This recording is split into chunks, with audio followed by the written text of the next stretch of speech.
नमस्कार बच्चों। आज हम क्लास 6 के 5th चैप्टर को ही आगे कंटिन्यू करेंगे। पिछले क्लास में हमने वायुमंडल के महत्व के विषय में जाना था कि वायुमंडल हमें विभिन्न प्रकार की गैसें प्रदान करती है, साथ ही साथ सूर्य से आने वाली परावैंगनी किरणों से हमारी रक्षा करती है और सभी प्रकार की मौसमी घटनाएं भी वायुमंडल में ही घटित होती है। चलिए बच्चों, आज का क्लास स्टार्ट करते हैं और जानते हैं कि आज किन किन विषयों के बारे में हम बात करेंगे। तो सबसे पहला विषय है पृथ्वी की उत्पत्ति कैसे हुई, उसके विषय में जानेंगे। दूसरा, पृथ्वी का आंतरिक भाग, उसके विषय में जानेंगे। तो चलिए पहला टॉपिक स्टार्ट करते हैं, पृथ्वी की उत्पत्ति।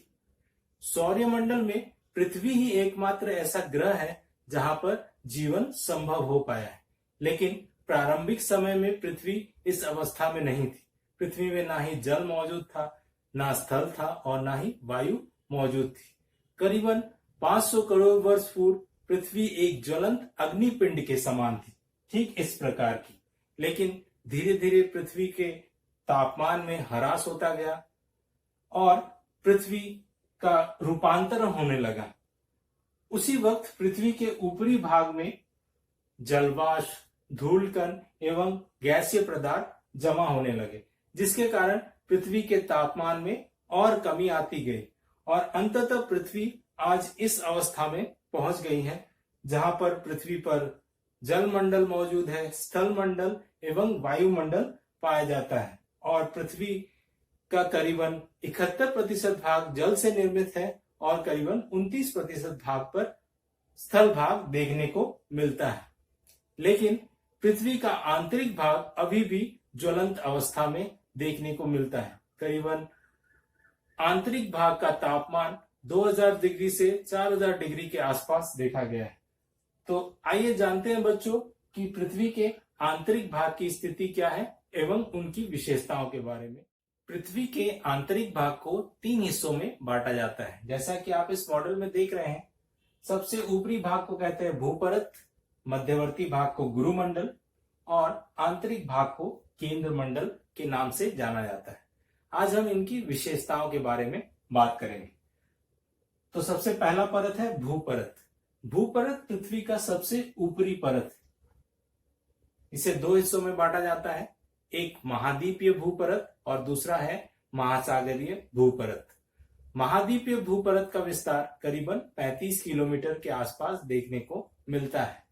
यह सिलिका तथा एल्युमिनियम जैसे खनिज पदार्थों से निर्मित है। वहीं महासागरीय भूपरत का विस्तार 5 किलोमीटर के आसपास पाया जाता है और यह सिलिका एवं मैग्नीशियम जैसे खनिज पदार्थों से निर्मित है। अब पृथ्वी के आंतरिक भाग का दूसरा परत है गुरुमंडल। यह भूपरत एवं केंद्र मंडल के बीच अवस्थित है। इसका विस्तार करीबन 2900 किलोमीटर के आसपास है, यहां से प्रारंभ करके इस भाग तक, और इसका ऊपरी भाग तरल मैग्मा से निर्मित है। अब हम बात करेंगे आंतरिक भाग। आंतरिक भाग को कहा जाता है केंद्र मंडल। केंद्र मंडल का विस्तार करीबन 3500 किलोमीटर के आसपास देखने को मिलता है इस भाग में, यहां से लेकर यहां तक, और यह निकल तथा आयरन जैसे खनिज पदार्थों से निर्मित है। तो बच्चों, आज हमने पृथ्वी के उत्पत्ति के विषय में जाना एवं पृथ्वी के आंतरिक भाग के विषय में जाना। बच्चों, आज मैंने आपके लिए एक गृह कार्य रखा है जो कि आपको बनाना है अपने घर पर। मैंने इस मॉडल को बनाया है कुछ वेस्ट प्रोडक्ट्स के द्वारा। तो हम भी चाहते हैं कि आप प्रयोजना कार्य में या गृह कार्य में इस मॉडल को बनाएं। तो इसको बनाने के लिए जो जो चीजें मैंने इस्तेमाल की है उसको डिटेल में मैं आपको बताता हूं। मैंने सबसे पहला 2 चीज इस्तेमाल किया है, जो कि है 2 डिस्पोजल प्लेट्स। 2 डिस्पोजल प्लेट्स, उसके बाद A4 size seat, 4 A4 size seat लगेंगे आपको, और फेविकॉल पेस्ट करने के लिए और कलर करने के लिए। ठीक है, तो मैं इसका प्रोसीजर बताता हूं आपको कैसे इसे बनाना है। इस 2 डिस्पोजल सीट्स को, एक को आपको इस तरह से पेस्ट करना है पेजेस को, A4 साइज पेज को इस साइड में, ठीक है। और अपोजिट वाले को इस तरफ रखकर यहां पर A4 साइज 2 शीट्स को पेस्ट करना है। पेस्ट करने के बाद अब दोनों को इस तरह से आपको चिपका देना है और चिपकाने के बाद जो भी बचा हुआ हिस्सा है उसे कटिंग कर देना है।